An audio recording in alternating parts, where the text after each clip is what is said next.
저와 함께 나누실 하나님 말씀은 창세기 4장 25절부터 26절, 5장 21절부터 24절까지의 말씀입니다. 구약성경 창세기 4장 25절부터 26절, 5장 21절부터 24절까지의 말씀 한 절씩 교독합니다. 아담이 다시 자기 아내와 동침하매 그가 아들을 낳아 그의 이름을 셋이라 하였으니 이는 하나님이 내게 가인이 죽인 아벨 대신에 다른 씨를 주셨다 함이며, 셋도 아들을 낳고 그 이름을 에노스라 하였으며 그때 사람들이 비로소 여호와의 이름을 불렀더라. 5장 21절 읽습니다. 에녹은 65세에 무드셀라를 낳았고 무드셀라를 낳은 후 300년을 하나님과 동행하며 자녀들을 낳았으며 그는 365세를 살았더라. 에녹이 하나님과 동행하더니 하나님이 그를 데려가심으로 세상에 있지 아니하였더라. 아멘. 아멘. 할렐루야. 네, 오늘도 예배의 자리 가운데에 또 각자의 처소에서 함께 또 예배 자리 가운데 나오신 여러분을 주의 이름으로 또 축복하고 또 환영합니다.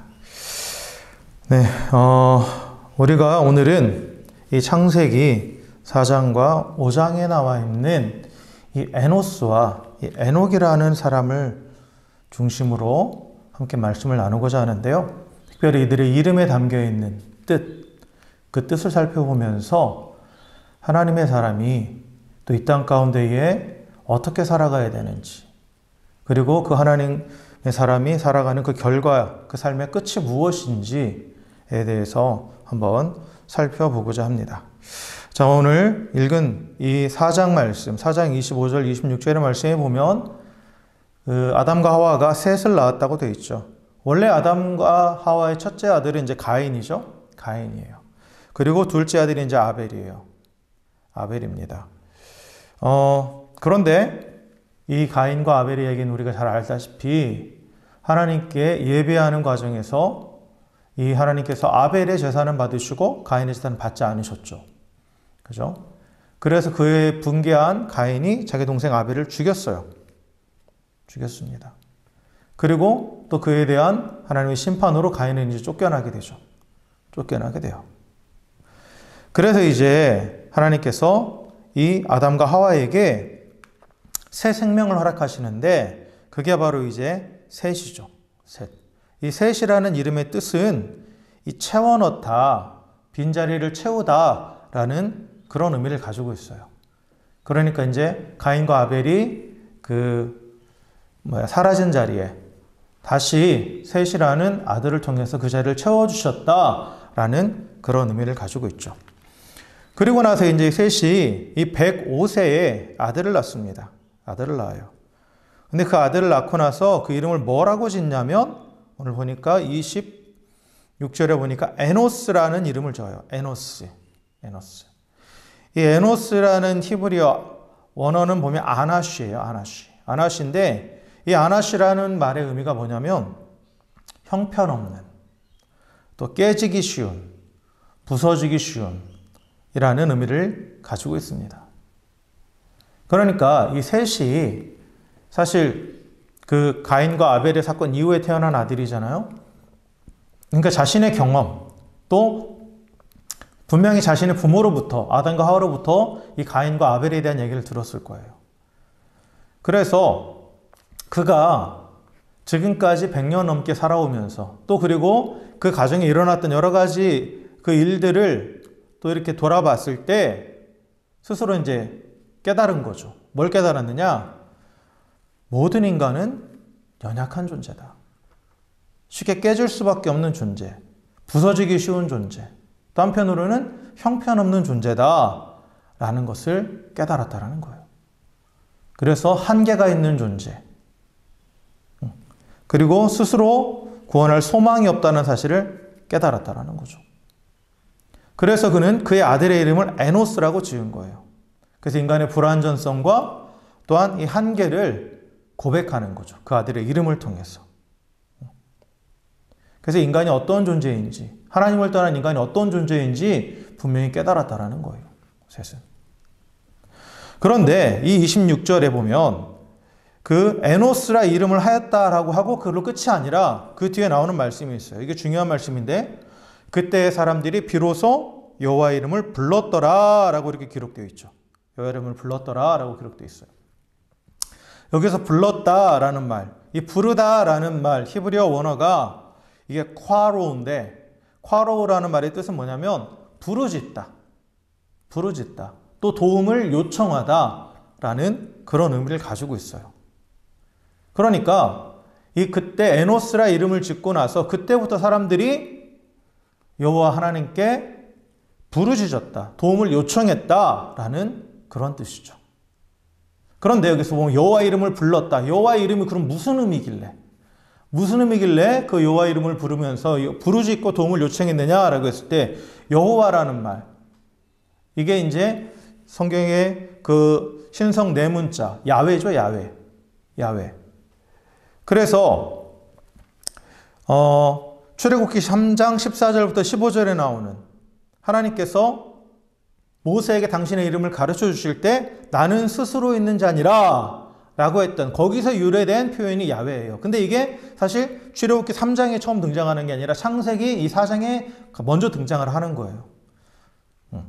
그래서 이 야훼라는 이름의 뜻은 하나님께서 가르쳐 주시죠. 나는 스스로 있는 자다. 스스로 있는 자다라고 그렇게 말씀하세요. 그래서 출애굽기 3장 14절에 너는 이스라엘 자손에게 이같이 이르기를 스스로 있는 자가 나를 너에게 보내셨다 하라라고 이렇게 되어 있죠. 그래서 여기서 나오는 말 스스로 있는 자, 이게 에헤 아쉐르 에히에 히브리어로 거기서 이 에흐에에서 나온 표현이 야훼라는 표현이에요. 야훼라는 표현인데 원래 이게 영어로 보면 I am이라는 거예요. I am. 나는 뭐뭐이다. 나는 뭐뭐이다 라는 표현입니다. 그런데 우리가 뭐 문법을 배워보고 영문법도 배워보고 국어에서도 마찬가지로 나는 뭐뭐이다라는 말 자체는 사실 성립되지 않는 문장이죠. 완전하지 않은 문장이에요. 그래서 우리가 나는이라는 말은 주어죠. 주어고 뭐뭐이다. 영어 비동사 뭐뭐이다는 우리가 보어라고 표현을 합니다. 보어라고 표현하는 건데 보어라는 것은 동사죠. 동사. 나는 뭐뭐이다라 할 때 동사예요. 이 동사인데 이 비동사 뭐뭐이다라는 것은 그것만 가지고는 불완전하죠. 그래서 그 뒤에 보충해주는 말이 필요해요. 그래서 나온 게 이제 보어라는 말이 나오죠. 그런데 하나님께서는 그 뒤에 보어가 필요 없어요. 왜요? 하나님 스스로 완전하시니까. 그러니까 I am이라는 그 문장이 하나님께는 성립하는 거예요. 다른 어떤 것으로도 하나님을 보충할 수 없다라는 거죠. 하나님은 그분 자체로 완전하다라는 거예요. 그래서 영어 성경에 I am 이렇게 돼 있거나 또는 I am 가로치고 that I am 이렇게 돼 있어요. 나는 나 자신이다. 나 자체다. 다른 어떤 것으로도 나에게 나를 보충해 줄 수 있는 게 없다. 나는 나 스스로 완전하다라는 그런 의미를 가지고 있어요. 그래서 이 야훼라는 표현, 우리가 여호와라고 말하는 이 야훼라는 표현은 하나님의 완전성을 나타냅니다. 그러니까 뭐와 대조되는 거예요? 에노스와 대조되는 표현이죠. 에노스는 인간의 불완전성을 나타내는 말이에요. 그런데 이 여호와라는 말은 야훼라는 표현은 뭐예요? 하나님의 완전성을 나타내는 표현이죠. 그래서 하나님은 스스로 계신 완전한 분이세요. 그렇기 때문에 이 셋의 후손들, 에노스로 비롯한 이 셋의 후손들은 자신들이 불완전한 존재라는 걸 알았다라는 거죠. 셋도 마찬가지고. 그래서 나의 불완전함을 누가 채워주실 수 있다? 하나님이 채워주실 수 있다. 그래서 완전하신 여호와 이름을 부르기 시작했다라는 거예요. 그때부터. 그래서 완전하신 하나님을 경배하고 그 하나님께 부르짖으며 도움을 구했다라는 거죠. 구했다라는 거예요. 그래서 스스로의 한계를 아는 인간은 하나님을 찾을 수밖에 없어요. 에노스이기 때문에 나는 형편없는 존재이고 부서질 수밖에 없는 존재이고 한계가 있는 존재이기 때문에 완전하신 하나님, 절대자이신 하나님, 전능하신 하나님을 찾고 또한 그 하나님을 의지할 수밖에 없는 존재라는 것을 이 에노스라는 이름을 통해서 우리가 가르쳐주고 그 에노스는 당연히 하나님을 의지할 수밖에 없다. 그래서 인간은 하나님을 의지하며 사는 존재다라는 것을 분명히 가르쳐주죠. 그런데 여기 대조되는 또 한 무리의 사람들이 있어요. 그 창세기 4장 16절부터 보면 이 가인의 후손들이 나옵니다. 가인의 후손들이. 이 가인의 후손은 하나님 없이 자신의 힘을 의지하며 살아가는 사람들이에요. 그래서 자신의 힘을 의지하며 살아가면서 스스로를 높여요. 그들의 이름 하나에는 교만함이 담겨 있어요. 가인의 후손들의 그 붙여진 이름들에 보면은. 그런데 이 자신의 힘을 의지하며 살아가는 이 존재들은 결국 서로 충돌할 수밖에 없습니다. 서로 충돌할 수밖에 없어요.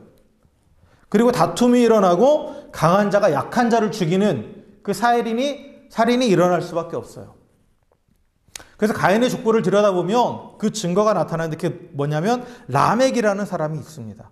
창세기 4장 23절부터 24절에 보면 이렇게 기록되어 있어요. 라멕의 아내들에게 이르되 아다와 실라여 내 목소리를 들으라. 라멕의 아내들이여 내 말을 들으라. 나의 상처로 말미암아 내가 사람을 죽였고 나의 상함으로 말미암아 소년을 죽였도다.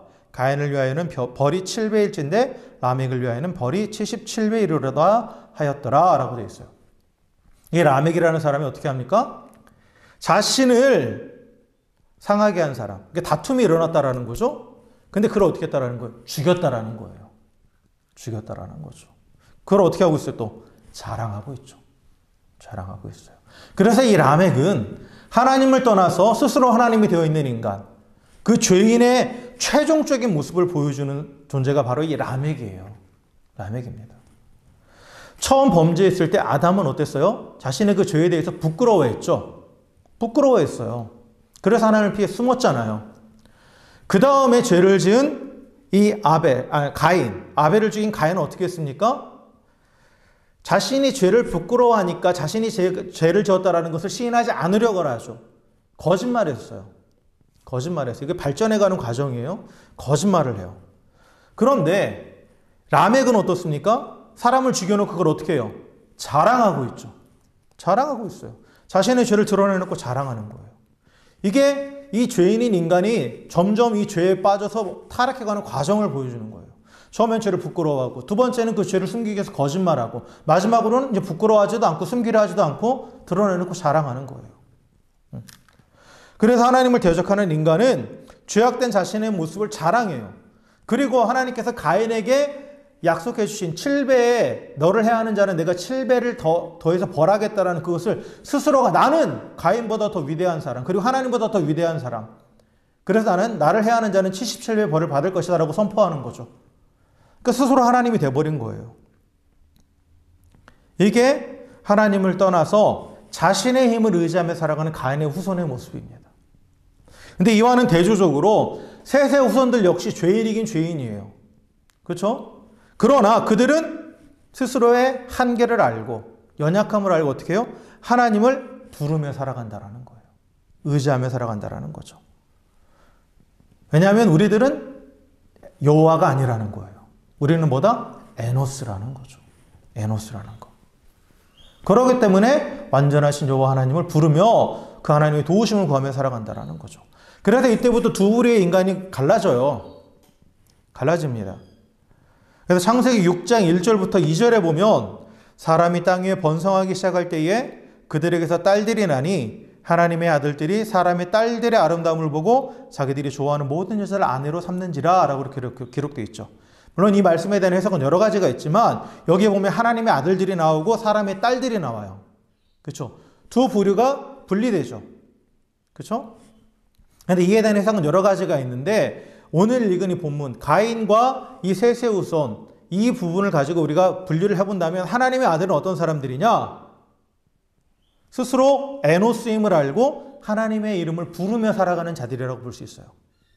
그리고 사람의 딸들, 이 사람은 누구냐? 가인처럼 라멕처럼 스스로 하나님이 되어서 살아가는 존재라고 볼 수 있는 거죠. 이 두 부류가 이렇게 나뉘어지는 거예요. 나뉘어진다라는 거죠.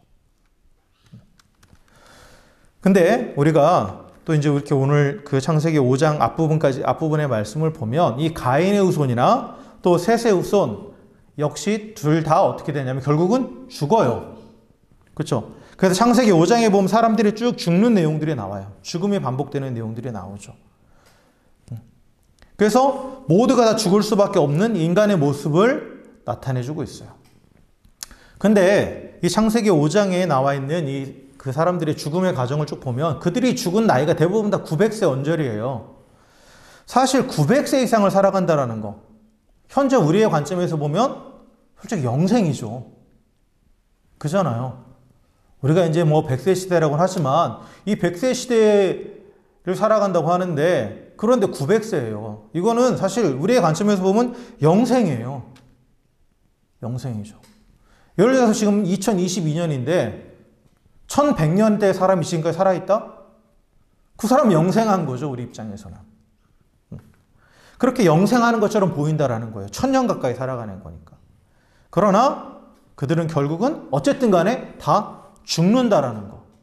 이게 가인의 후손이든 또 셋의 후손이든 모두 죽음을 맞이한다는 점에서는 사실 어떻게 보면 별 차이가 없어 보여요. 하나님을 의지하며 살든 자신을 의지하며 살든 하나님을 부인하면서 자신이 하나님에 대해 살아가든 다 똑같이 죽는 거네? 라고 이렇게 생각할 수 있겠죠. 그런데 오늘 우리가 읽은 이 창세기 5장에 보면 어떤 한 사람이 등장합니다. 근데 그 한 사람은 이 하나님을 부르는 하나님의 아들들과 자신을 하나님으로 여기는 사람들의 마지막이 다르다라는 것을 분명하게 보여줘요. 그게 누구냐면 바로 에녹입니다. 에녹. 이 에녹은 이 스스로 에노스임을 인정하는, 연약한 존재임을 인정하는 하나님을 부르는 그러한 셋의 후손이죠. 그게 바로 에녹이에요. 에녹입니다. 그래서 창세기 오늘 읽은 5장 24절에 보면 에녹에 대해서 이렇게 얘기합니다. 에녹이 하나님과 동행하더니 하나님이 그를 데려가심으로 세상에 있지 아니하였더라 라고 이렇게 기록되어 있죠. 그래서 이 앞에까지 보면 다 죽었더라 라고 끝나요. 그러나 에녹은 하나님이 데려가심으로 세상에 있지 아니하였더라 라고 그 인생에 대해서 기록이 되어 있죠. 죽었다라는 표현이 없죠. 죽지 않았다라는 거예요. 육체적인 죽음을 맛보지 않았다라는 거죠. 그래서 이 가인의 후손과 셋의 후손이 마지막에 다를 수 있다라는 거, 그리고 분명히 다르다라는 것을 보여주는 증인이에요. 그래서 우리가 이제 에녹에 대해 살펴보는데 이 에녹이라는 이름의 뜻은 뭐냐면 헌신되다라는 뜻이에요. 또 순종하다라는 그런 의미도 가지고 있어요. 그리고 가르치다라는 의미도 가지고 있어요. 그래서 에녹은 좀 전에도 말씀드렸지만 가인의 후손이든 셋의 후손이든 계속해서 죽음이 반복되잖아요. 이것은 결국 모든 인간이 죽는다는 것을 확증해주는 반복인데 그런데 이 인간이 죽음을 극복할 영생의 길이 있음을 보여주는 존재가 바로 에녹이라는 거죠. 에녹이라는 거예요. 그리고 우리가 이 에녹을 통해서 알 수 있는 영생의 길은 뭐냐? 영생할 수 있는 유일한 방법은 뭐냐? 다시 24절로 돌아가니까 하나님과 동행하였더니 라고 되어 있죠. 하나님과의 동행이라는 거예요. 그래서 오늘 성경은 분명히 에녹이 하나님과 동행했기 때문에 죽음을 맛보지 않고 영생에 들어갔다라고 기록하고 있어요. 여기서 동행이라는 말은 함께 걸어가다라는 뜻이죠. 함께 걸어가다라는 뜻이에요. 그리고 에녹이라는 이름의 뜻이 뭐라고 그랬어요? 헌신, 순종의 의미가 있다고 그랬죠. 그러면 이것을 연결해 보면 이렇게 의미할 수 있어요. 헌신과 순종은 하나님과 함께 걸어간다라는 거죠. 즉 헌신하고 순종하는 자, 하나님과 함께 걸어가는 자는 그리고 영생을 맛본다라는 거예요. 그래서 이 함께 걸어간다라는 거, 함께 걸어간다는 건 일방적으로 끌려간다라는 의미가 아니에요. 마주보면서, 때로는 옆에서 같이 걸음을 맞춰서 간다라는 거죠. 서로를 바라보면서 보조를 맞춰가는 거예요. 그게 바로 동행이죠. 함께 걸어가는 거예요. 그래서 이 동행한다라는 말 안에는 또 어떤 의미가 담겨 있냐면 억지로나 강요가 아니라는 거죠. 자발적으로 했다라는 거예요. 자발적으로 했다라는 거죠. 그리고 걸음을 맞춰가기 위해서는 서로를 바라보는 뭐가 있어야 돼요? 친밀한 교제가 있어야 돼요. 교제가 있어야 된다는 거죠. 그래서 에녹이 하나님과 동행할 때라는 것은 하나님이 일방적으로 강요하신 것도 아니라는 거고 또 에녹이 어쩔 수 없이 끌려갔다라는 것도 아니에요. 그가 자발적으로 하나님과 친밀한 교제를 나누면서 하나님과 보조를 맞춰가면서 함께 걸어갔다라는 것을 의미하는 거죠. 그래서 에노스는 연약한 존재이기 때문에 하나님을 의지하는 자예요. 그런데 거기서 머물지 않고 에녹이라는 이름은 뭐예요? 하나님께 헌신하고 순종하는 자. 즉 에노스를 넘어서 하나님을 의지하는 것만을 넘어서 하나님께 헌신하고 순종하는 자는 죽음을 맛보지 않고 영생에 이르게 된다. 영원히 살게 된다라는 것을 에녹이 보여주는 거예요. 그래서 우리 모든 인간은 에노스잖아요. 한계가 있는 존재예요. 연약한 존재예요. 그런데 이 에노스의 삶, 하나님을 의지하는 삶도 귀하죠. 그런데 거기서 머무는 것이 아니라 에녹처럼 하나님께 전적으로 헌신하는 삶, 하나님과 교제하면서 하나님과 함께 발걸음을 맞춰가는 그 삶은 죽음을 맛보지 않고 영원한 생명으로 들어간다라는 것을 분명하게 우리에게 가르쳐주고 있죠. 자, 그렇다면 우리가 한 가지 여기서 또 봐야 될 게 에녹이 어떠한 계기에 의해서 하나님께 자발적으로 하나님과 발을 맞추면서 동행할 수 있었던가라는 것을 우리가 볼 때 그 이유가 이제 오늘 이 본문에 또 하나 나옵니다. 그 5장 21절에 보면 에녹은 65세에 무드셀라를 낳았고 무드셀라를 낳은 후 300년을 하나님과 동행하며 자녀를 낳았다라고 되어 있죠. 그러니까 에녹이 65세가 되던 해에 무드셀라라는 아들을 낳았는데 그때부터 300년 동안 하나님과 동행했다라는 거예요. 그럼 그 이전에는 그러지 않았다라는 것을 의미하죠. 그냥 에노스의 삶을 살았어요. 그냥 하나님을 의지하면서 살긴 했을 텐데 하나님과의 동행은 아니었다라는 거예요. 근데 무드셀라를 낳은 이후에는 하나님과 동행했다라고 그렇게 기록되어 있죠. 그러면 무드셀라라는 아들이 하나의 계기가 됐다라는 거예요. 그죠? 그럼 이 무드셀라가 어떠한 의미를 가지고 있길래 에녹이 하나님과 동행하는 삶을 살기 시작했을까라고 봤을 때 이 무드셀라라는 이름을 보면 돼요. 이 무드셀라라는 이름이 가지고 있는 뜻은 뭐냐면 창을 던지는 사람, 그리고 또는 죽음을 보낸다, 그런 의미를 가지고 있어요. 그래서 창을 던진다, 죽음을 보낸다, 이 모든 것들은 다 끝을 상징합니다. 마지막, 종말의 때를 상징하고 있어요. 그 의미를 품고 있어요. 그래서 실제로 우리가 나중에 쭉 창세기 6장 이후를 쭉 보면 이제 노아의 홍수가 나오잖아요. 근데 노아의 홍수가 언제 시작됐느냐? 무드셀라가 죽는 해에 일어난 거예요. 무드셀라가 죽는 해에.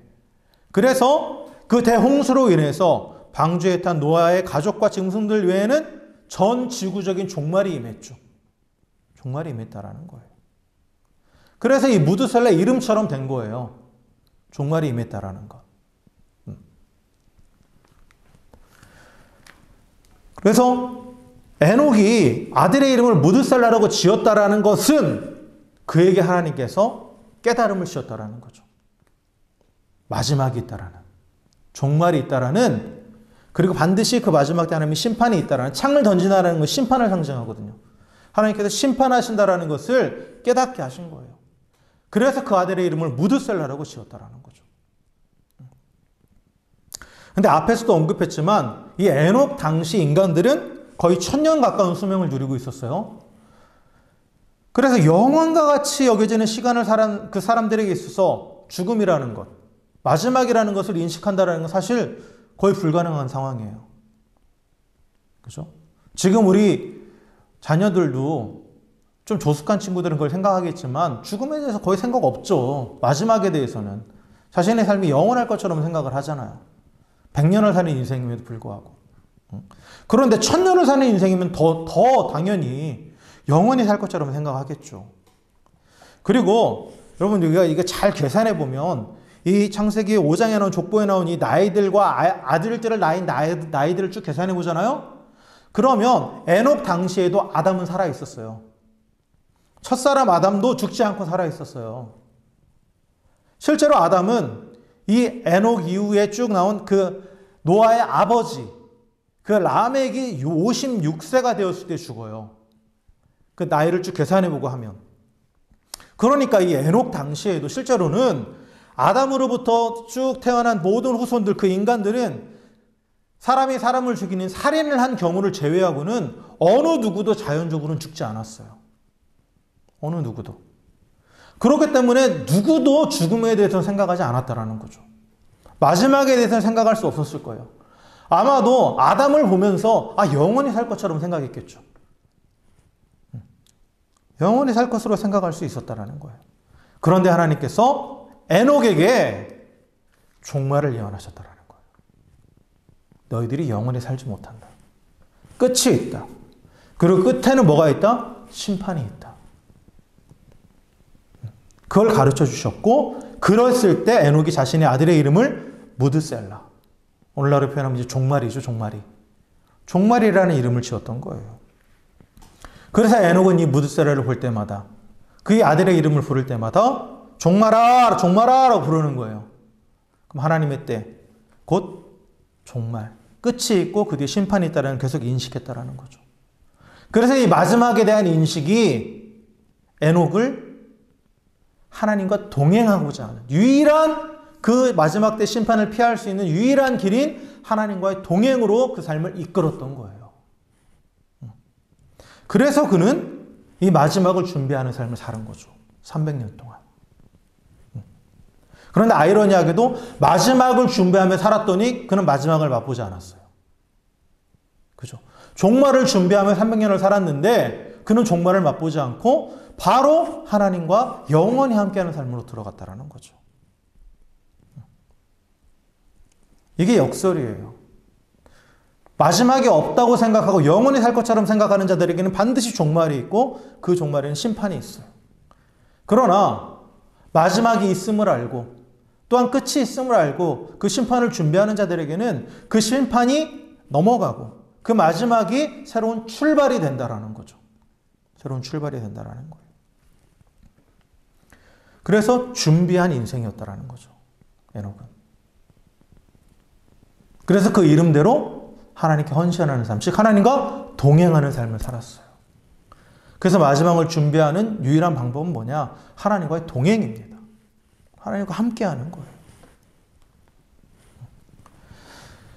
그래서 이 하나님과 함께한다라는, 이 하나님과의 동행을 얘기할 때 우리가 먼저 또 짚고 넘어가야 될 게 뭐냐면 임재라는 게 있죠.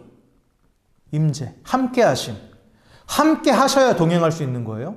그잖아요. 하나님과 함께해야 우리가 동행할 수 있어요. 그러면 하나님이 내 안에 거하시는 걸 우리가 임재라고 그러죠. 그리고 그 임재하신 하나님과 함께 걸어가는 것, 그게 동행이에요. 그러니까 임재가 있어야 동행도 있는 거죠. 그런데 하나님은 어떻게 임재하십니까? 말씀으로 임재하시죠. 말씀으로 임재하세요.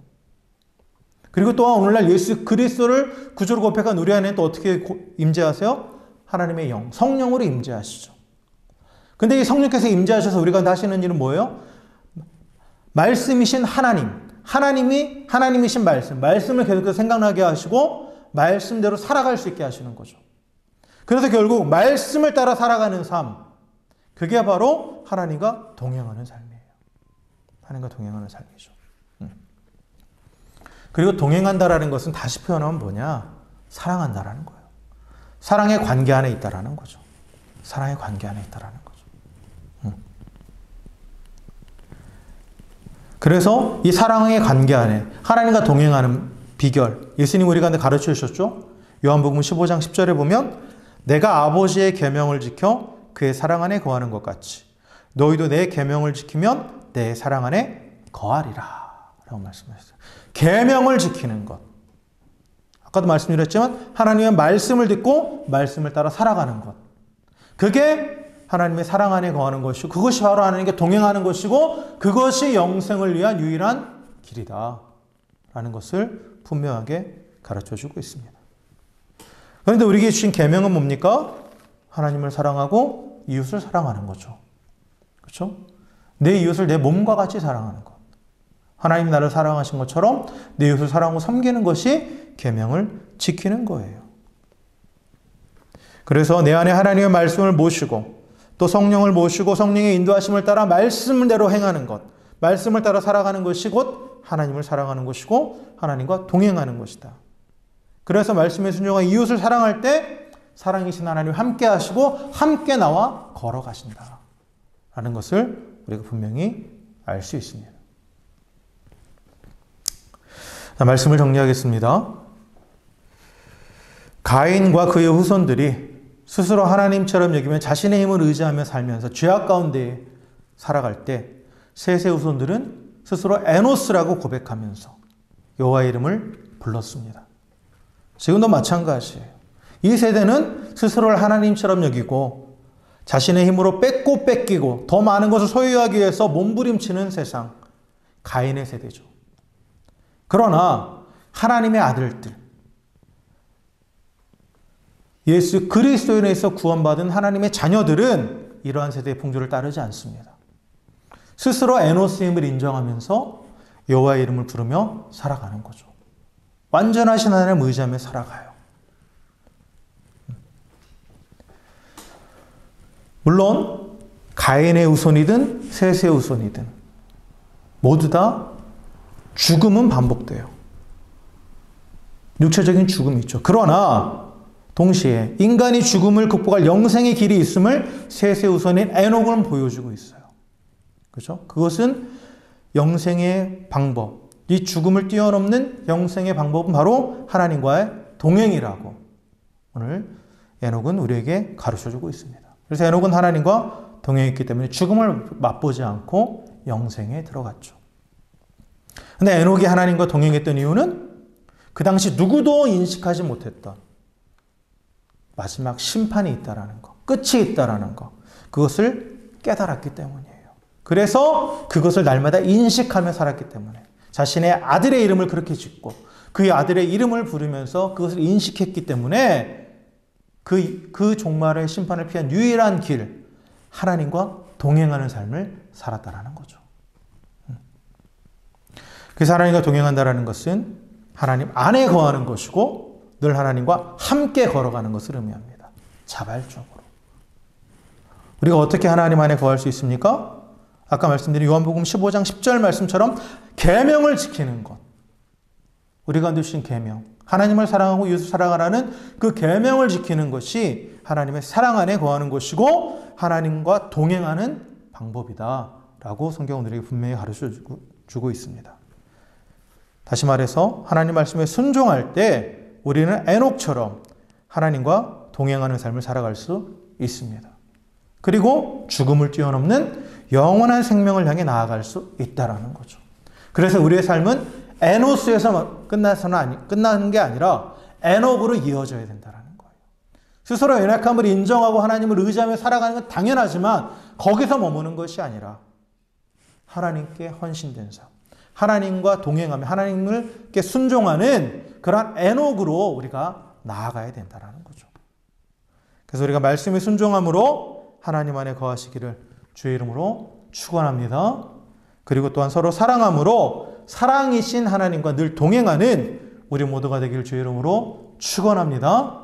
그래서 심판이 아닌 완전한 구원의 날이 될 그 종말을 소망하면서 오늘도 하나님의 도우심 가운데서 또 평안함과 기쁨을 누리며 살아가는 저 여러분 우리 모두가 되기를 다시 한번 주의 이름으로 간절히 축원합니다. 함께 기도하겠습니다.